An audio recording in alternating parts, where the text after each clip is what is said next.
네, 오늘부터 이제 히브리서 8장의 말씀을 살펴볼 건데요. 8장도 7장에 이어서 그 에드약과 세언약의 어떤 그에 따른 대제사장의 어떤 다른 점, 그들이 드리는 어떤 제사의 다른 점, 뭐 이런 것들을 계속 이렇게 비교하면서 살펴보고 있어요. 그래서 오늘 살펴볼 말씀은 히브리서 8장 1절에서 6절까지 볼 것인데, 제가 뭐 한 네 개 정도 이렇게 꼭지를 드렸는데 그거는 그런 관점에서 좀 말씀을 살펴볼 필요가 있지 않는가 해서 그렇게 보인 것이고 우리 형제 자매님들이 1절에서 6절의 어떤 내용까지 말씀을 그 상고한 내용들을 함께 이렇게 전람하는 시간을 갖도록 하겠습니다. 자, 그래서 오늘 이 1절에서 6절까지 말씀 이렇게 보면서 이렇게 우리가 어떤 것을 이렇게 주목해서 보야 될 것인가 하는 것들, 이런 것들이 있으면 그런 것들을 한번 나누면 되겠습니다. 자, 시작을 합니다. 다른 하나님의 말씀은 이러한 대제사장이 우리에게 있다는 것이다. 그는 하늘에서 지극히 크신 이의 보좌 우편에 앉으셨으니.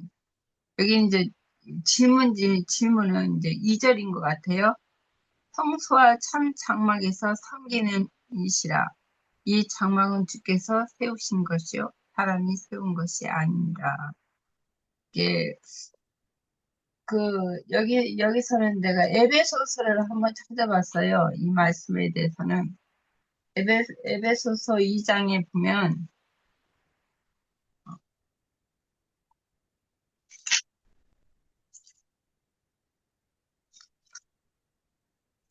2장 5절부터 8절 볼게요.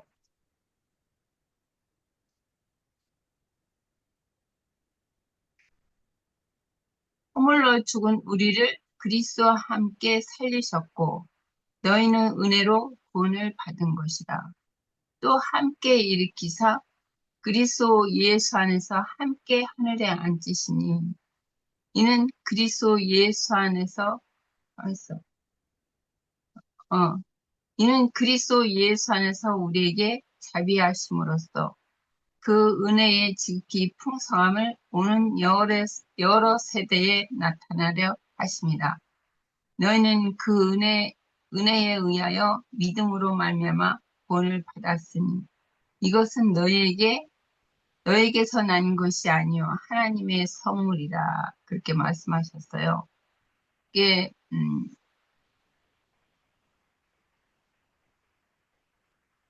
내가 잘못 이해했나? 하늘에 앉으시니 제가 잘못 적용 건가? 예, 맞네요. 여기 6절 보면은 또 함께 일으키사 그리스도 예수 안에서 함께 하늘에 앉히시니 그런 거는 하늘이라는 것은 이제 그 교회를 말하는 거잖아요. 이 땅에서 이게 하늘의 처소 안에 앉히시니 그런 게 하늘이라는 것은 우리 양심을 말하는 거잖아요. 아, 제가 지금 하늘의 처소 안에 앉히시다.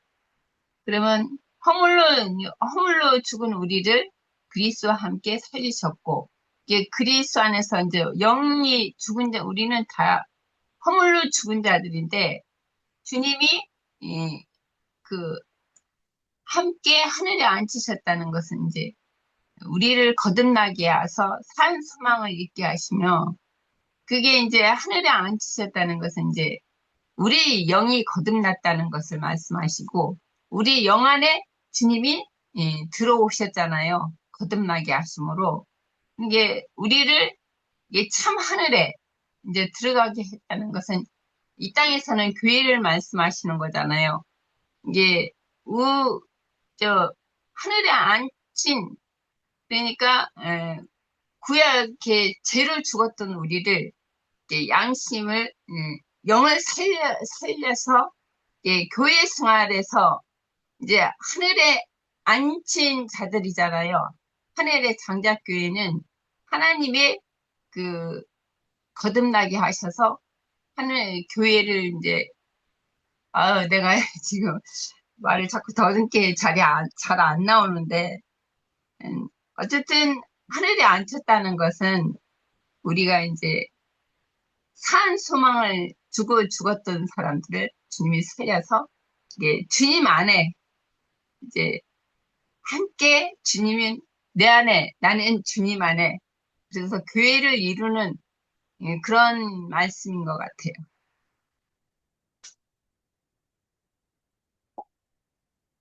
1절, 2절만, 1절, 2절만 일단 한번 말씀드리고 싶습니다.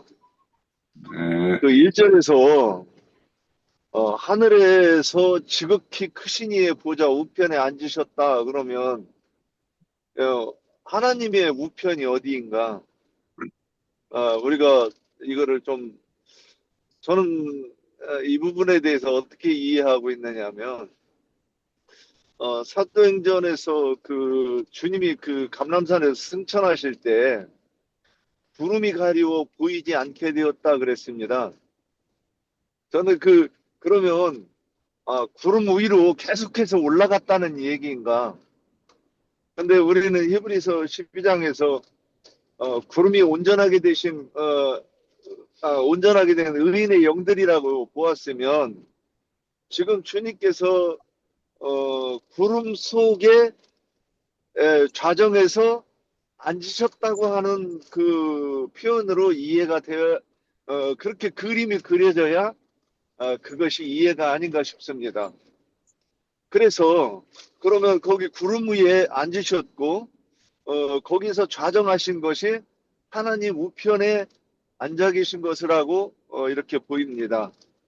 어, 이것을 좀 더 설명할 수 있을까 하는데 온전하게 되신 의인의 영들 속에 좌정하신 것이 주님께 하나님의 계획이 이루어지는 것이고 그것이 하나님의 뜻, 의의 나라라고 이렇게 보입니다. 그래서 이 구름과 함께 오는 것이 사도행전 2장 1절부터 3절까지 내용이 거기서는 구름이 이제 불꽃으로 이렇게 바꾸어서 표현되었다고 보입니다. 그래서 이 구름들이 2절에서는 대제사장마다 예물과 제사 드림을 위하여 세운 자니 근데 이것은 모형인 것 같이 그도 무언가 드릴 것이 있어야 할지니라. 그런데 무엇을 어떻게 드리는가? 새 언약을 통해서 중보해서 하나님께 예물로 드린다. 그래서 참 성전에서 섬기는 우리의 대제사장이다. 이런 뜻인가 하고 말씀드려 봅니다. 예, 여기까지입니다. 이제 그 하늘이라는 개념을 갖다 이제 제가 처음에 우리 금기름 묻는 집에 왔을 때 굉장히 이렇게 충격적으로 받아들였었던 것이 뭐냐면은 하늘이라는 개념이 어떤 물질적 하늘이 아니라는 그 말을 갖다 들었을 때 그때 당시에 저한테는 굉장히 크게 와닿고 충격이었었걸랑요. 그런데 이제 지금에 와서 곰곰이 생각을 해보니, 자, 물질적 하늘이 아니면 그러면 과연 어디일까라는 생각을 갖게 되었습니다. 그 물질적 하늘이 아닌, 어떤 그 하늘이라는 것은 실질적으로 만위신 하나님의 영을 가르쳐 가지고 이제 하늘이라고 우리는 배웠어요. 그런데 더 중요한 것은 그 하늘이 있고, 그리고 또 다른 그 층들이 있다라는, 하늘들이 있다라는 걸 우리가 듣고 배우지 않았습니까? 그래서 이제 그 부분에 대해서 이제 생각해 보려고 하는데, 자, 이제 물질적 하늘이 아니면 그 하늘은 과연 어디에 있는가? 우리가 삼층천이라고 얘기를 하고 있지만은 실질적으로 그 삼층천이 과연 어느 별도의 이 우주 밖에 어느 세계를 갖다 가르쳐 가지고 그런 세계를 가리켜서 그 하늘이라고 표현하면은 그것이 맞는가? 그게 아니라는 거죠. 그러면은 하늘은 어디에 있는가? 우리 가장 가까운 데 있다라는 거예요. 현재 하나님께서는 우리들 심령 속에 오시는 게 하나님의 목적과 계획이라면은 실제로 그 하나님이 계획하시고 뜻하신 그 하늘이라는 건 세상 사람들, 현재적으로 이 물질 세계에 살아가고 있는 그 사람들의 영이, 그 영들의 연합이 곧 하나님이 원하시는 우측 하늘이라는 거예요. 그렇다면은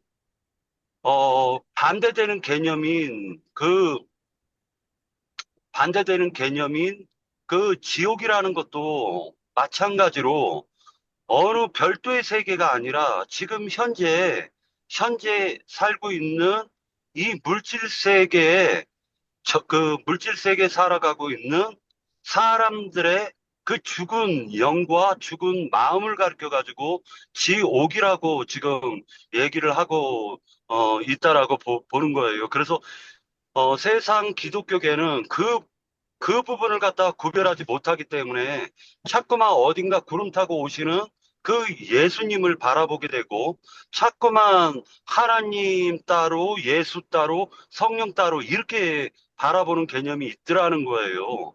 그런데 어, 하나님께서는 이 역사 속에서 지금 역사하시는 것이고 우리들 삶 속에서 지금 역사하신다는 게 지금 산자들의 하나님이요.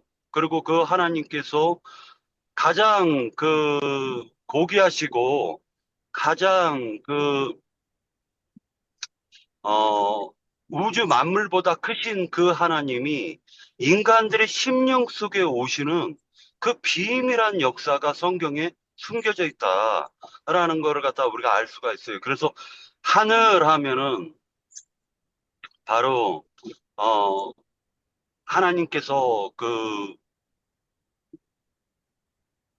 지금 그 성경의 비밀리에 현재 우리들 믿는 구속받아 구원 얻은 사람들의 영 속에 하나님이 거하시기 때문에 그것을 가르쳐 가지고 하늘이라고 지금 히브리서에서 얘기하고 있는 것으로 보여집니다. 그래서 성경을 물질적으로 자꾸만 해석하면 뭔가 안 맞아 떨어져요. 이치적으로도 안 맞고 자꾸만 혼동이 오고 그러다 보니까 이것은 어떤 정신 세계로 풀지 않으면 성경 자체가 맞아 떨어지지가 않는다라고 보여집니다. 예, 여기까지입니다. 지금 뭐 계속 이제 히브리서는 예수님의 어떤 뛰어나심을 이렇게 밝히는 어떤 그런 말씀들로 이어지고 있어요. 그래서 예수님의 어떤 그 대제사장으로 이렇게 수임하는 일들의 어떤 특징과 아론 반차에 따른 그런 사람이 일을 이렇게 맡아서 하는 일의 어떤 그 차이점 이런 것들을 계속 살펴보는데 지금 우리에게 있는 대제사장은 하늘에 지극히 크신 이여 보좌 우편에 앉아 계신다 이렇게 말씀을 하고 있으면 우선 앉아 계신다 하면은 이제 뭐 일차적인 뭔가 이 소임을 마치고 이제 그런 일을 이제 이루었다 이런 뜻이 되겠죠. 그에 반해서 우리 그 히브리서 10장 11절에 보면 제사장마다 매일 서서 섬기며 자주 같은 제사를 드리되 이 제사는 언제나 죄를 얻게 하지 못하거니와 이렇게 되어 있어요. 그러니까 예수님의 어떤 제사의 어떤 하나의 어떤 일은 온전히 이제 마치고 이렇게 앉아서의 어떤 시심을 이렇게 말하는 것일 수도 있고 그 다음 단계의 어떤 일을 사역을 이렇게 진행하고 계신다라는 의미도 있을 수 있을 것 같아요. 그런데 이제 그에 반해서 아론의 반차에 따른 어떤 옛 언약에 따른 그 제사장들은 늘 매일 서서 이렇게 섬긴다 이런 것은 죄를 없이 하지 못하기 때문에 그러니까 계속 반복적으로 이렇게 제사 일을 이렇게 해야 되는 거죠. 그러니까 이 쉼이 없는 그런 어떤 제사였다라는 것이 예수님이 이렇게 드린 제사. 그러니까 우리가 앞에서 이제 그 7장에 보면 영단번에 드린 제사로 이렇게 제사를 완성하셨다. 이런 말씀과 이제 이렇게 연결시킬 수가 있을 것 같아요. 그래서 이 선다, 앉았다라는 것이 이제 다를 것이고, 그 하늘이라는 것은 우리가 이제, 우리의 어떤, 마음을 이렇게 땅이라고 그런다라면 우리의 어떤 영을 이렇게 하늘로 이렇게 비유해서 설명하고 있다라고 생각을 하고, 우리의 어떤 구속을 받은 그 영들의 어떤 모임, 이 모임을 우리 2절에서 보면은 참장막 하는 것들, 이 참장막이 결국에는 그런 영들, 구속받은 영들에 의해서 건축된 그 교회가 참장막이 되겠죠. 현상계에서는. 그래서 그렇게 그거와 이렇게 연결시켜서 하늘이라는 것도 개념을 이렇게 연결시킬 수 있을 것 같아요.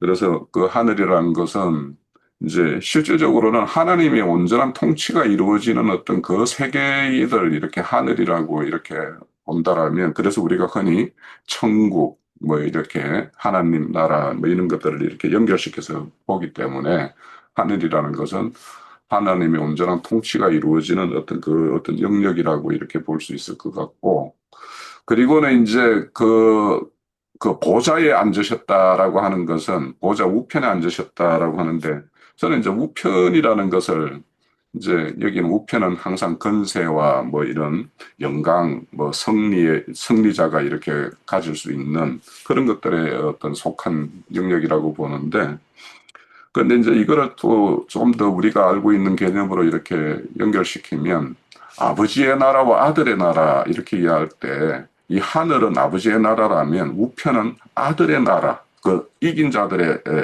그 세계, 그런 걸로도 이렇게 우리가 연결시켜서 이렇게 볼 수가 있을 것 같아요. 그래서 이제 거기에 앉아 계셨다라는 것은 이미 이제 이 땅에 오셔서 세상 권세를 다 꺾으시고 이제 이기시고 전쟁을 치르고, 그러니까 어, 그 계승장군이 되어서 이제 그 보좌에 이렇게 앉아서 또 다른 어떤 치리가 이루어지는 어떤 그런 모습과 같은 것이 1절의 어떤 말씀이라고 보여요. 그리고는 이제 거기에서 이제 이렇게 우편에 앉아 계신다 하니까 이제 모든 것을 이제 거기에서 안식하고 쉬신다 이런 개념과, 또 2절에 보면은 참장막에서 섬기는 이시다라고 하니까 이제 거기에서 또 이렇게 다른 어떤 섬김이 있다라는 거죠. 그래서 우리가 알다시피 1절의 내용은 인자 예수로 오셔서 이루신 어떤 그 일을 마치고 이렇게 보좌에 앉아 계시는 부분, 이런 걸로 본다라면 이제 2절은 그 영이 되셔서 여기서 참장막이라는 것은 구속받은 그 각자의 어떤 영과 그들의 모임인 교회를 이렇게 장막으로 삼아서 거기에서 이렇게 섬기는 일을 이렇게 하고 계시는 것을 이렇게 우리가 볼 수가 있을 것 같습니다. 그래서 우리 이제 뭐 우편이다, 하늘이다 이런 거에 대해서는 그 세상사 일반 어떤 기독교계들이 가지고 있는 그런 거와는 전혀 다른 차원의 우리는 그런 개념을 아까 박영재가 증거하신 대로 그렇게 우리는 이해를 가지고 해야 되고 그것이 합당합니다. 그리고 이제 여기 항상 우편이라고 하는 거 이런 것들은 항상 하나님의 뭐 이렇게 어, 가까이 함께 임재해서 이렇게 우리를 보호하시고 또 때로는 우리를 이렇게 통치하시고 또 우리의 필요를 공급하시고 이런 일들을 다 이렇게 행하는 것들을 이렇게 우편에서 이렇게 섬기는 일이라고 이렇게 볼 수 있을 것 같고요. 그리고 이제 참장막이라는 것은 이제 여기서 참장막이라고 말을 한다라면은 참장막과 거리감이 있는 다른 어떤 장막이 있었다라는 것을 이제 전제로 이렇게 말을 하고 있는 거죠. 그래서 이제 우리는 땅에 있는 장막, 그러니까 강약기를 행할 때에는 성막에서 행했던 일과 또 예루살렘 그 성전에서 행했던 그 어떤 일들과 참장막을 이렇게 대비해서 이제 봐야 될 것인데, 그 땅에 있는 장막, 사람이 제사장으로 이렇게 섬기는 그 장막에서 이렇게 행했던 것들은 다 이렇게 모형과 그림자였죠. 그리고 그 장막은 사람의 손으로 지은 거죠. 그러니까 출애굽기 25장 그 40절인가 보면 모세에게 하늘에 있는 본체, 본 어떤 성막의 어떤 식양을 보여주고 그걸 그대로 땅에 지으라고 그랬거든요. 그래서 이제 땅에 있는 것은 사람의 손으로 이렇게 지어진 것이라면 이제 하늘의 참장막은 하나님께서 직접 지으신 거죠. 그러니까 그 지으신 거는 하나님께서 예수님 이 땅에 오셔서 우리를 구속하시고 구속한 그 영들을 다 이렇게 모아서 이렇게 무리를 이룬 이 교회를 이제 참장막이라고 이렇게 말씀을 하고 있어요. 그것이 이제 제일 차이가 나는 것이고, 그리고 이제 제사장마다 드릴 애물과 제사를 이렇게 드리는데, 그 땅의 성막에서, 땅의 장막에서 이렇게 드린 거는 이제 짐승 피로 이렇게 속죄 제물과 화목 제물로 이렇게 했는데, 이제 예수님 같은 경우에는 구속받은 그 영혼들을 이렇게 올려드리는 그런 제사를 드렸죠. 그래서 구약의 모든 것들은 예수님이 오셔서 완성할 그런 어떤 예표와 모형이다라고 우리는 잘 알고 있습니다. 자, 예수께서 만일 땅에 계셨더라면 4절입니다. 제사장이 되지 아니하셨을 것이나, 왜냐하면 땅에 계셨더라면 거기에 땅의 성막은 뭐예요?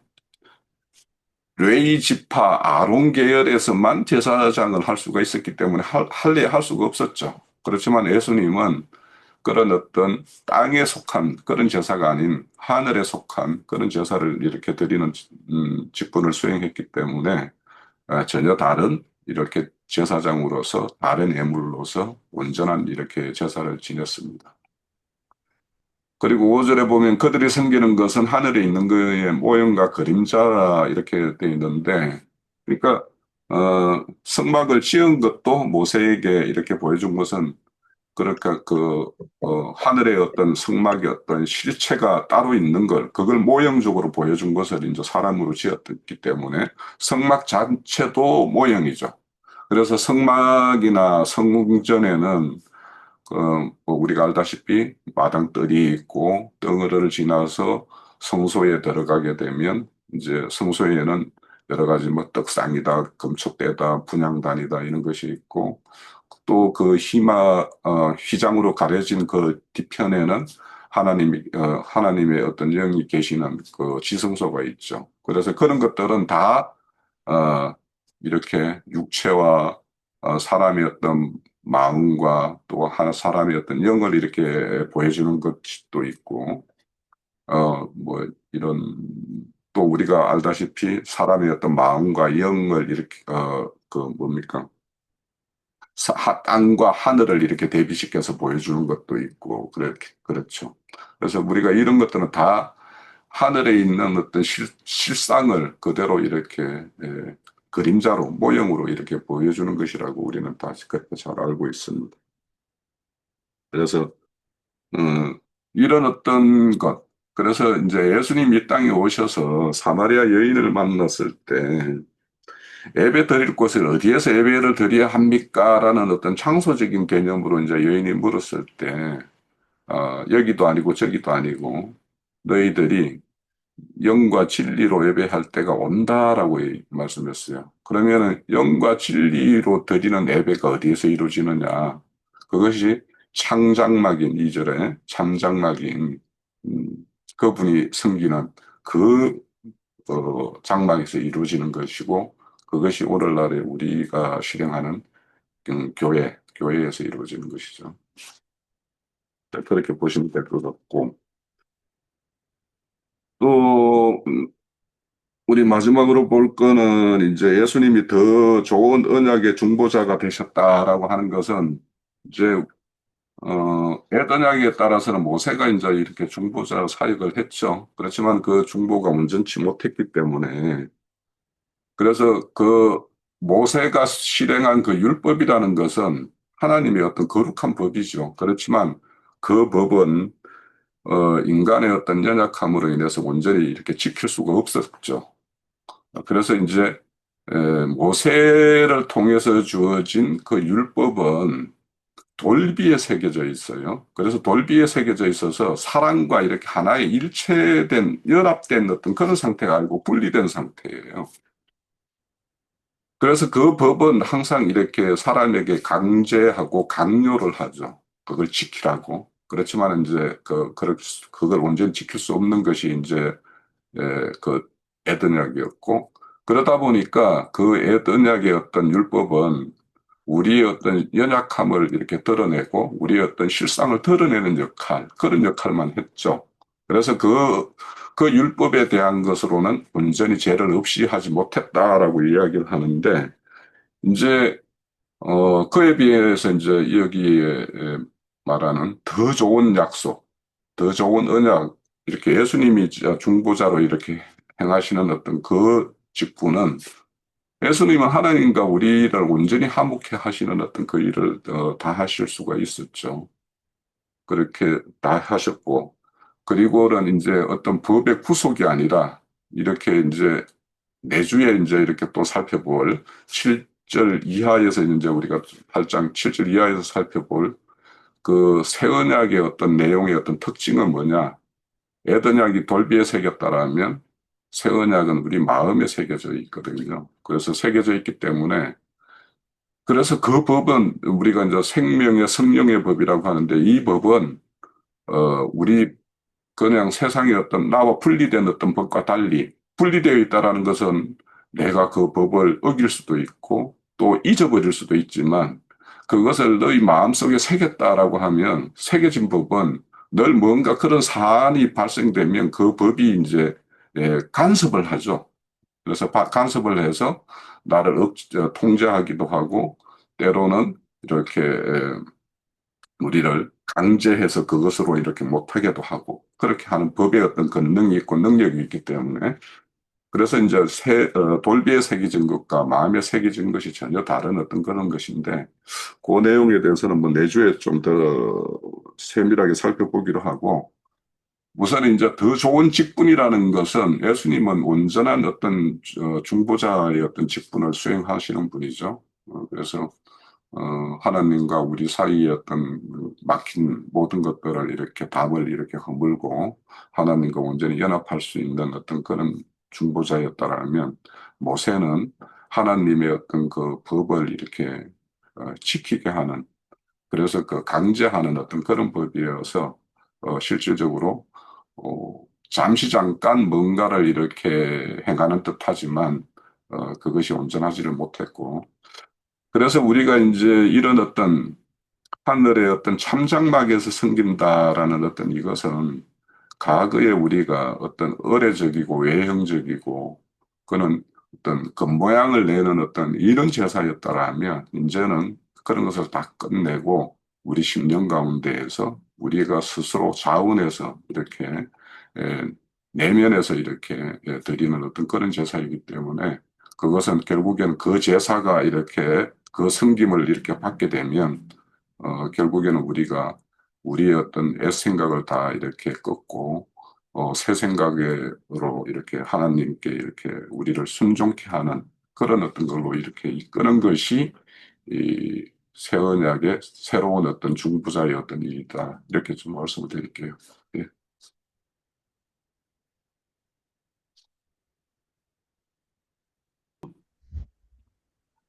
우리가 이제 그 장막이라고 얘기할 때 실제로 이제 아브라함을 갖다가 이제 개인적으로 묵상을 하다 보면은, 아브라함이 그 향방 없이 갈 길을 알지 못하고 나아가고 있는 모습을 볼 수가 있습니다. 하나님께서 약속하신 그 땅에 갔지만은 실제로 막상 가서 보니까 물질적인 그 땅에는 아브라함이 쉴 만한 처소가 없었다라는 거예요.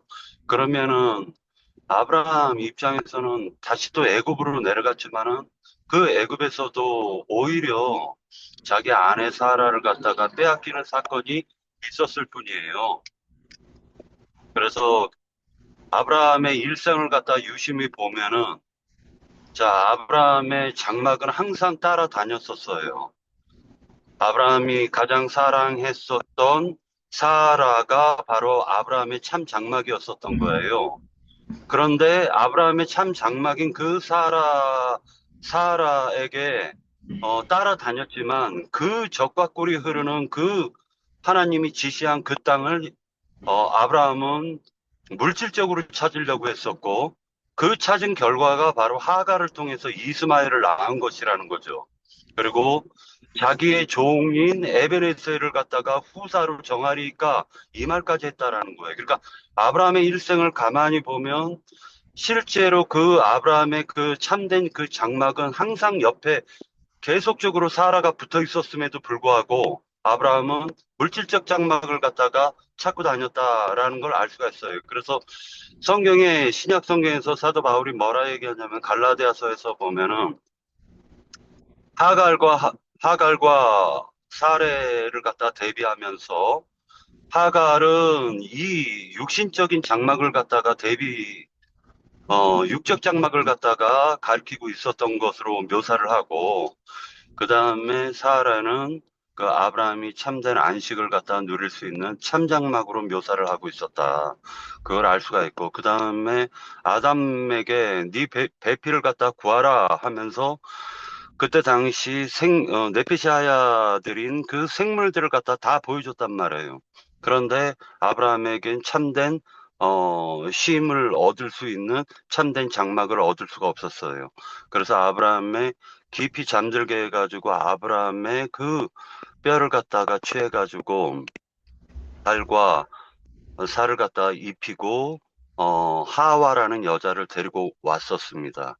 그래서 하와를 통해 가지고 하나님께서는 구속사기 때문에, 성경은 구속사기 때문에 아담이 거해야 될 그 참장막인 그 말하자면 하와가 오염이 됐지 않습니까? 그래서 그 오염된 그 하와를 통해 가지고 선악과를 먼저 먹게 하시고 난 다음에 무화과 옷으로 치마를 한 그 무화과 옷인 그 땅의 장막을 벗겨버리시고 이제 참 장막인 하나님을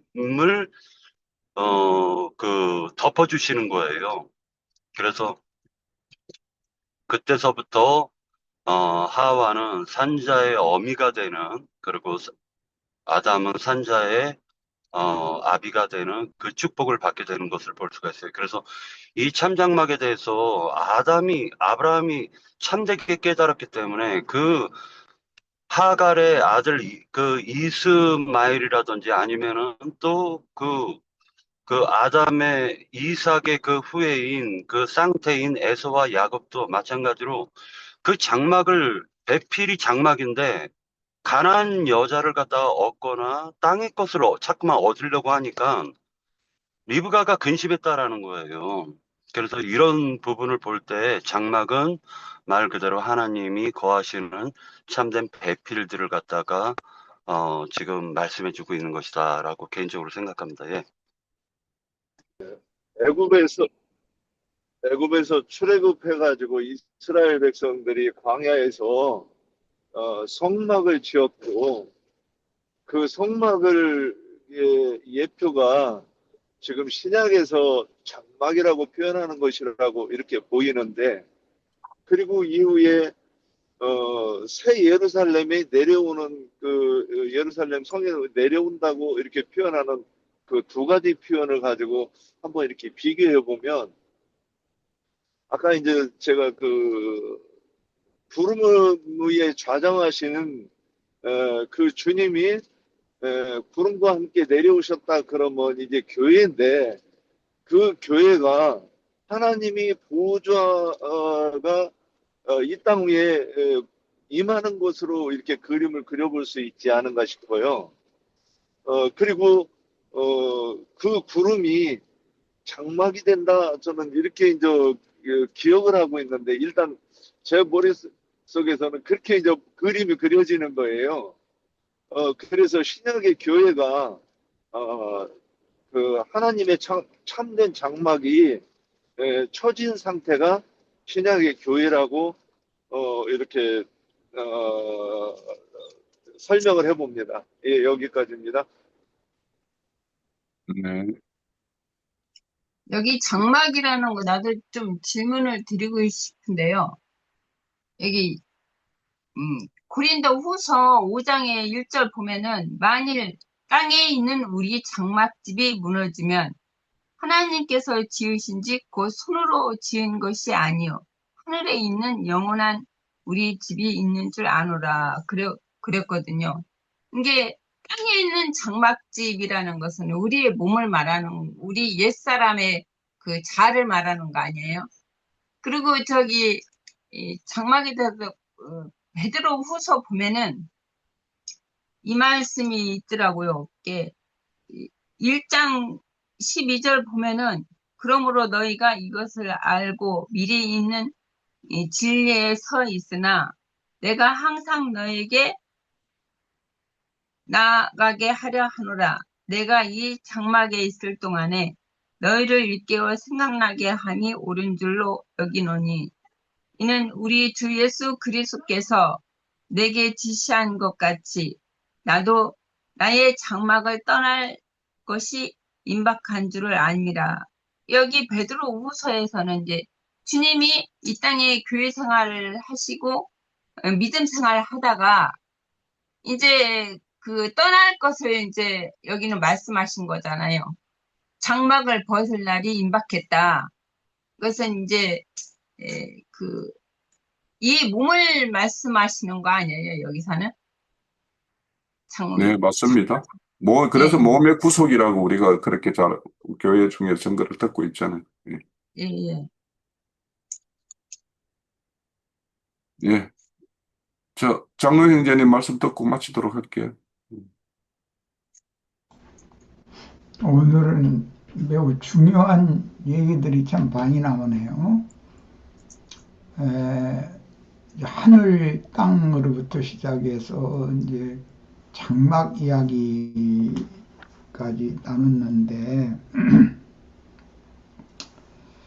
처음 하늘과 처음 땅이 있으면 새 하늘과 새 땅이 있듯이 첫 장막이 있으면 둘째 장막이 있어요. 처음 하늘과 처음 땅이라는 것은 첫 아담 세계를 의미하는 것이기 때문에 그 처음 하늘과 처음 땅은 하늘도 땅도 저주가 임했고 저주를 복으로 바꿔주신 이제 새 하늘과 새 땅 이야기인데 이것은 부활, 승천, 재림하셔서 형제 자매님들의 심령을 보좌로 삼고 마음을 발등상 즉 땅으로 삼는 주님의 세계를 천국이라고 그래요. 첫 아담의 처음 하늘과 처음 땅은 저주받은 세계이기 때문에 기독교계에서 흔히 말하는 이제 지옥이라고 그러는데 처음 하늘과 처음 땅 자체가 저주의 세계인 것이고 성경의 구속사라는 건 저주를 복으로 바꿔주시는 그 하나님의 새 창조의 옛 창조를 제거하고 새 창조 세계로 영원히 영생할 수 있도록 재창조해 주시는 이것을 믿음으로 참여하는 것이 오늘 우리들의 이제 신앙생활이에요. 디모데후서 4장 22절에 의하면 나는 주께서 내 심령에, 우리 번역엔 심령에 함께 계시기를 바라노니 은혜가 너희와 함께 있을지어다 이렇게 표현이 되었어요. 주님은 기독교계에서 생각하는 것처럼 물질계의 창공 하늘의 어떤 금의자의 그 하나님 그 오른편에 예수님이 이제 앉아 있는 그런 모습이 아니고 구속받은 사람의 심령, 영에 계시는 것이라는 거예요. 이것이 성경 이야기고 에베소서 3장 17절도 보겠습니다. 믿음으로 말미암아 그리스도께서 너의 마음에 계시게 하옵시고 너희가 사랑 가운데서 뿌리가 박히고 터가 굳어져야 되겠다. 그런데 그 마음이라는 것이 땅이니까 뿌리가 박히고 터가 굳어지고 그러는 것이 뿌리 내린다는 건 사람은 나무로 이제 봤기 때문에 그러니까 하늘이라고 하면은 구속받은 성도의 영을 의미하는 것이고 그 다음에 처음 하늘 저주가 임한 하늘이라는 것은 구속받기 전에 아담 세계의 죽은 영, 어둠이 지배하는 어둠의 영들이 지배하는 그런 영을 의미하는 말이기 때문에 이런 거에 있어서 좀 명확하게 이게 정의가 되어져야 되겠다 하는 생각이 들고요. 요한복음 3장 13절에는 굉장히 중요한 구절인데, 하늘에서 내려온 인자, 곧 하늘에 있는 인자 외에는 하늘에 올라간 자가 없느니라 그랬어요. 하늘에서 내려왔다고 그랬어요. 예수님이 자신을. 그래가지고 하늘에 현재 있다고 그랬어요. 그 말은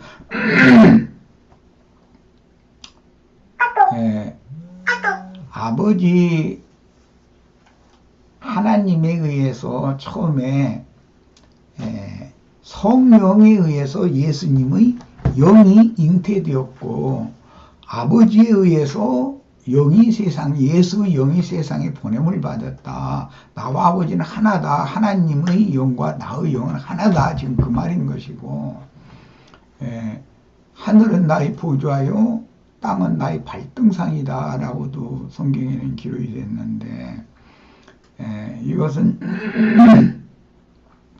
구속사의 처음 시작이 창세기 1장 1절에서 하나님이 태초에 하나님이 천지를 창조하셨다고 이렇게 되어 있어요.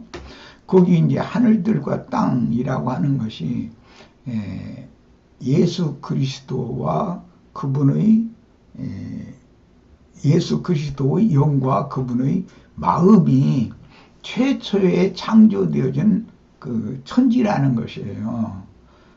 그러니까 모든 만물의 시작점이 예수 그리스도인 것인데, 예수님의 영과 예수님의 마음이 모든 것의 근원이고 기초가 되는 것이죠. 그 예수 그리스도 영과 마음에 연합되어진 우리 믿는 이들의 심령과 마음이 결국은 천국이 되는 거예요. 주님의 거처가 되는 거니까. 이런 이야기를 우리들은 이렇게 아무렇지도 않게 이런 대화를 나누고, 그런가 하고 이렇게 받아들이고 있지만, 만약에 지금 기독교계의 어떤 분들한테 이런 얘기를 만약 해보세요. 그럼 당신 미쳤느냐고 그럴 거 아니겠어요. 그들은 이게 도저히 용납이 안 되는 그런 진리 증거를 우리가 지금 하는 거거든요.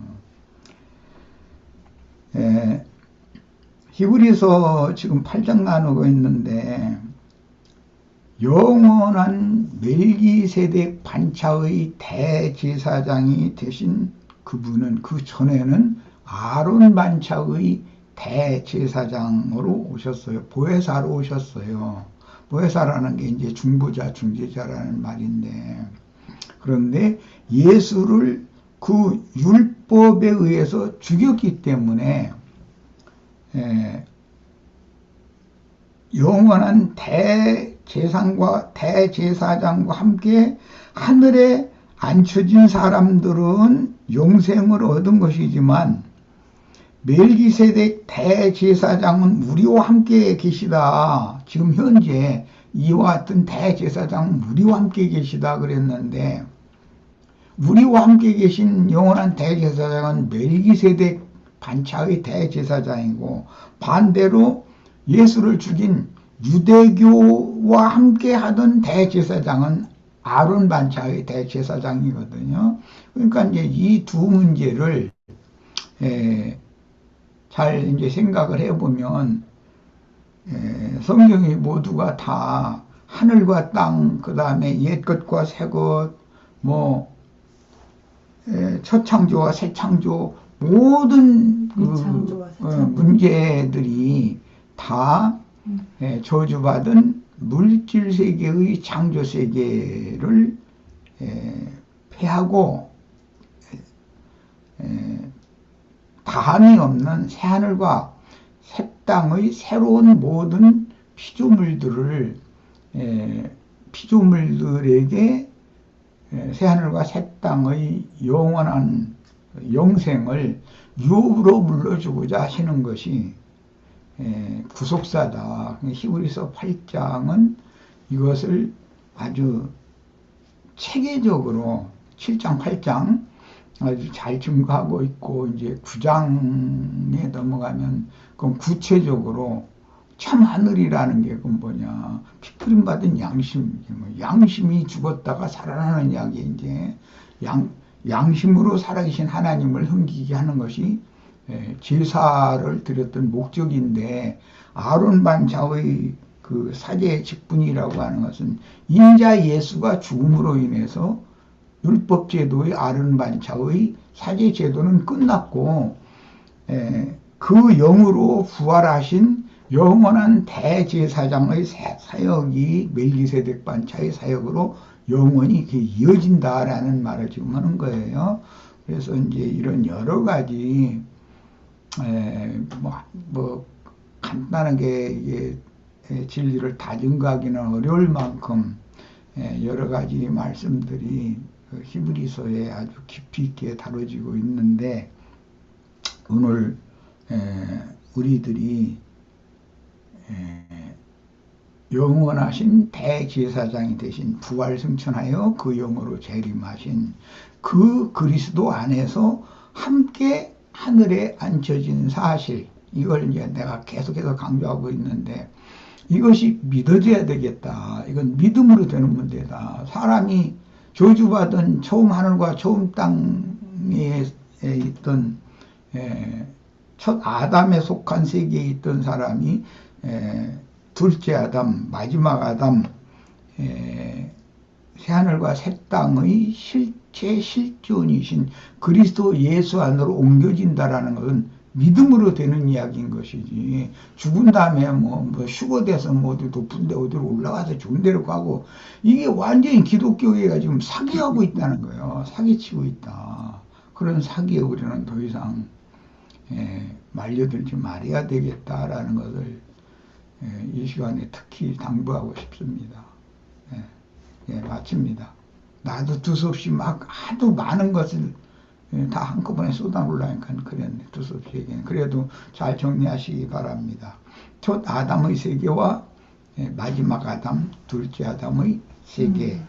이것은 저주의 세계를 축복의 세계로, 아브람의 저주를 아브라함의 축복으로 바꾸는 것이 구속사다.